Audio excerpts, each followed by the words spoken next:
Good morning students, today I am explain new series. जी हाँ, मैं आपको एक न्यू सीरीज के बारे में एक्सप्लेन करने जा रहा हूं जो क्लास 10th में पढ़ते हैं और जो बोर्ड के एग्जाम देने वाले हैं। जी हाँ, मैं आपको बताऊंगा इस सीरीज में कि बोर्ड के एग्जाम में किस तरीके के क्वेश्चन आपके आ सकते हैं। जो इंपॉर्टेंट क्वेश्चन है उनके लिए मैं एक वीडियो बना रहा हूं, तो चलो चलते हैं और सीखते हैं। जो चलते हैं, यहाँ पर मैंने MCQ लिया है और जैसा कि आप जानते हैं मैं हूं हरी सर और आप देख रहे हैं मेरा YouTube चैनल चलो कदम बढ़ाए।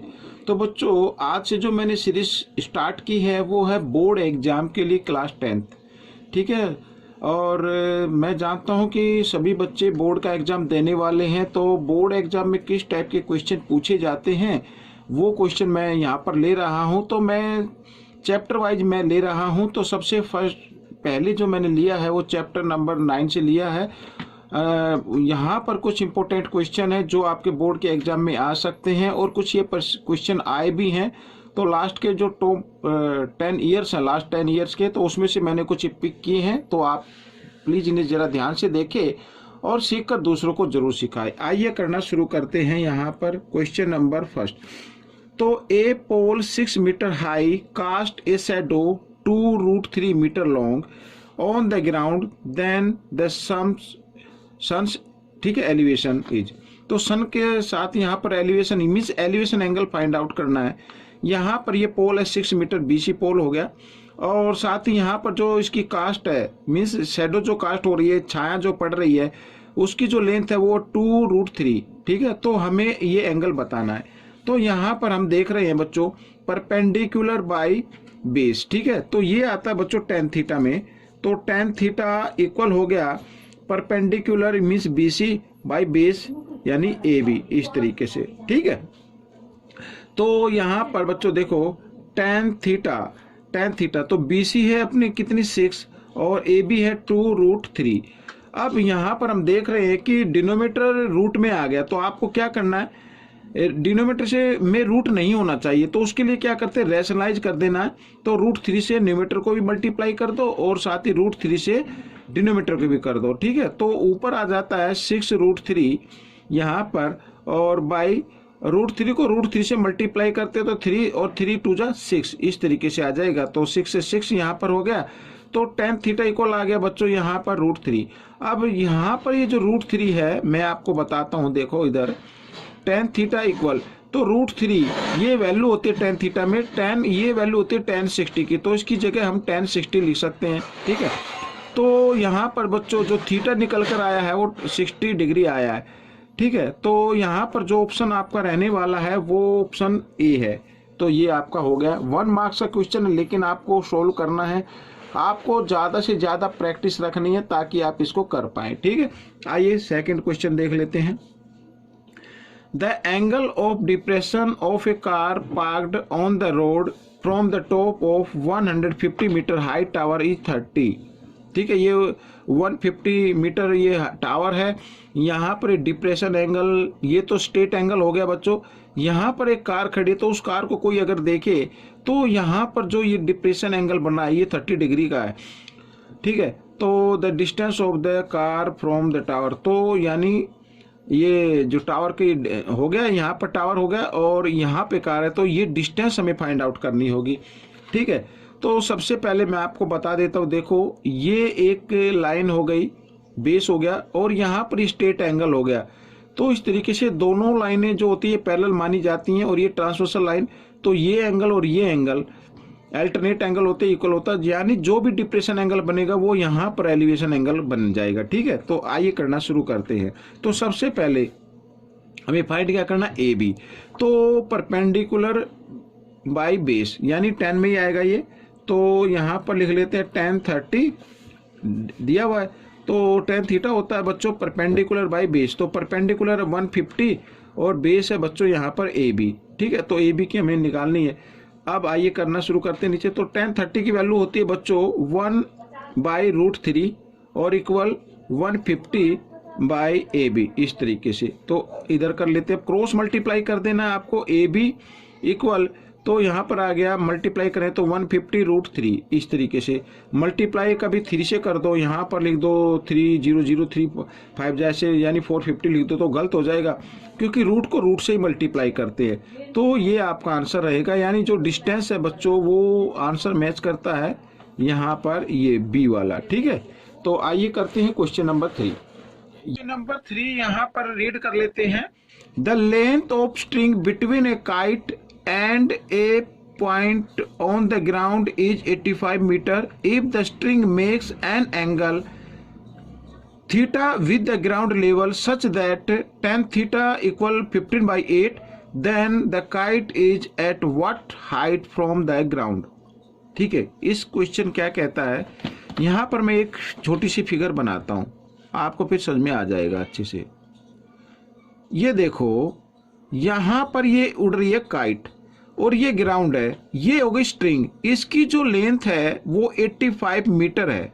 ठीक है, ये गिवन है, इसको नाम दे देते ABC यहाँ पर। ठीक है, और ये रस्सी जो है, स्ट्रिंग जो है, ग्राउंड के साथ यहाँ पर ग्राउंड लेवल पर ये थीटा डिग्री का एंगल बना रही है।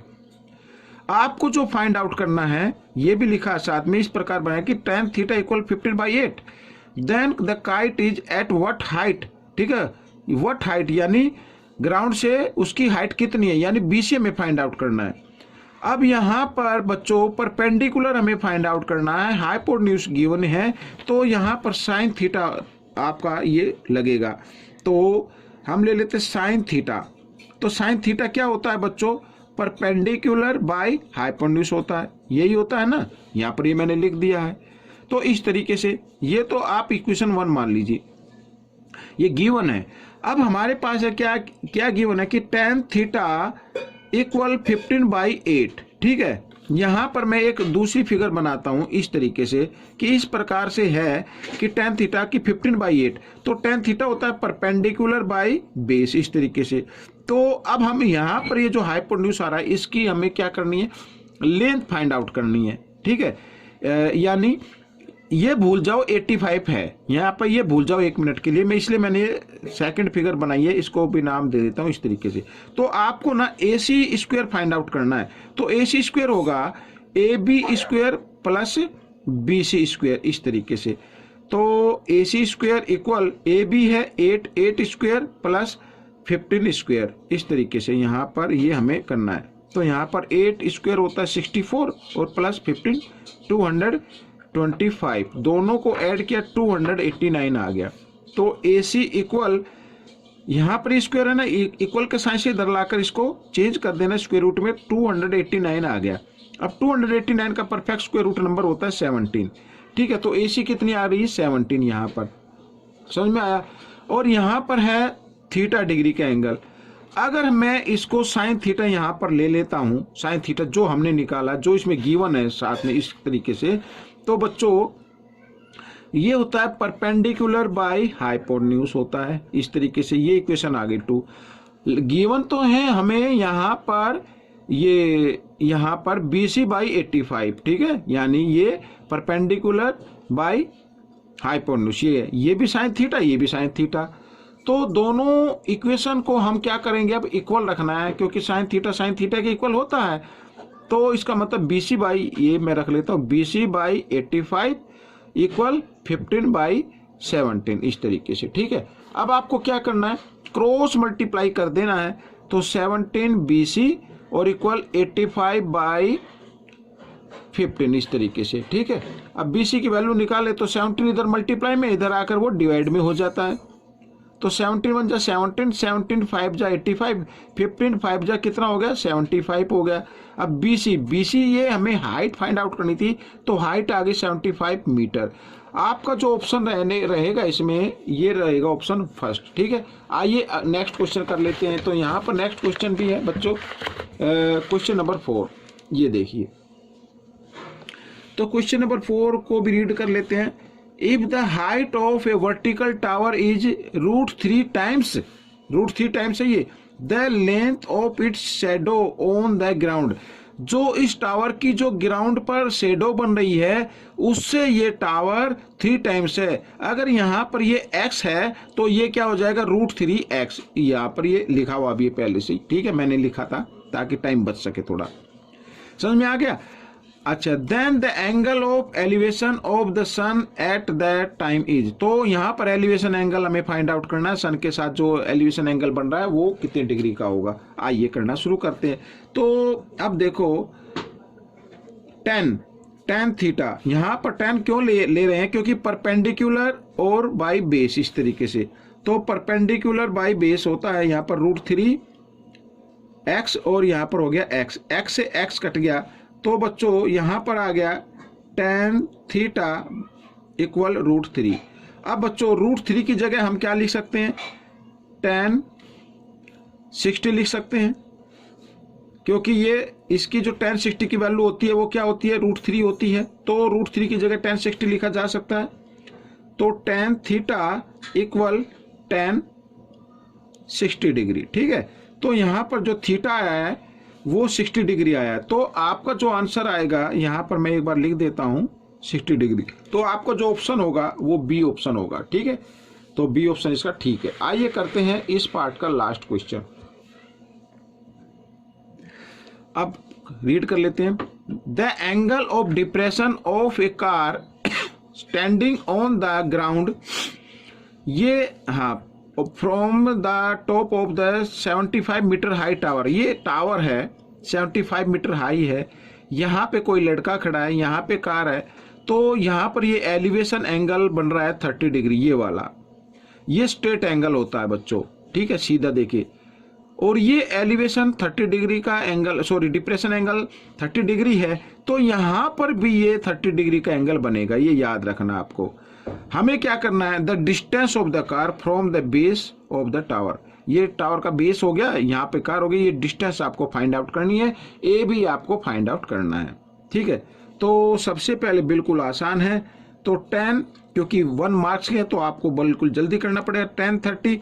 अब ये 30 क्यों आएगा, क्योंकि ये स्ट्रेट एंगल और ये यहाँ पर बेस दोनों पैरेलल होते हैं, ये ट्रांसवर्सल लाइन होती है, और ये एंगल अल्टरनेट एंगल होते हैं, ठीक है। तो अल्टरनेट एंगल इक्वल होते हैं, इसलिए tan 30 यहाँ पर ही आ जाएगा। tan 30 इक्वल होता है बच्चों, क्या होता है, परपेंडिकुलर कितना है 75 बाई बेस, बेस क्या है AB, जो आपको फाइंड आउट करना है। तो tan 30 की वैल्यू होती है बच्चों 1/√3। ये टेबल आपको लर्न करनी पड़ेगी। और यहाँ पर 75 बाई AB इस तरीके से, ठीक है। आप क्रॉस मल्टीप्लाई कर देना है AB और इक्वल यहाँ पर 75√3। यहाँ पर बच्चों ये AB आ गई है, आपकी जो डिस्टेंस है वो आ गई 75√3। तो आपका जो ऑप्शन रहेगा, इसमें मैंने ऑप्शन नहीं लिखा है, तो यही आपका आंसर है, ठीक है। तो इस तरीके से ये क्वेश्चन सोल्व हो गया है।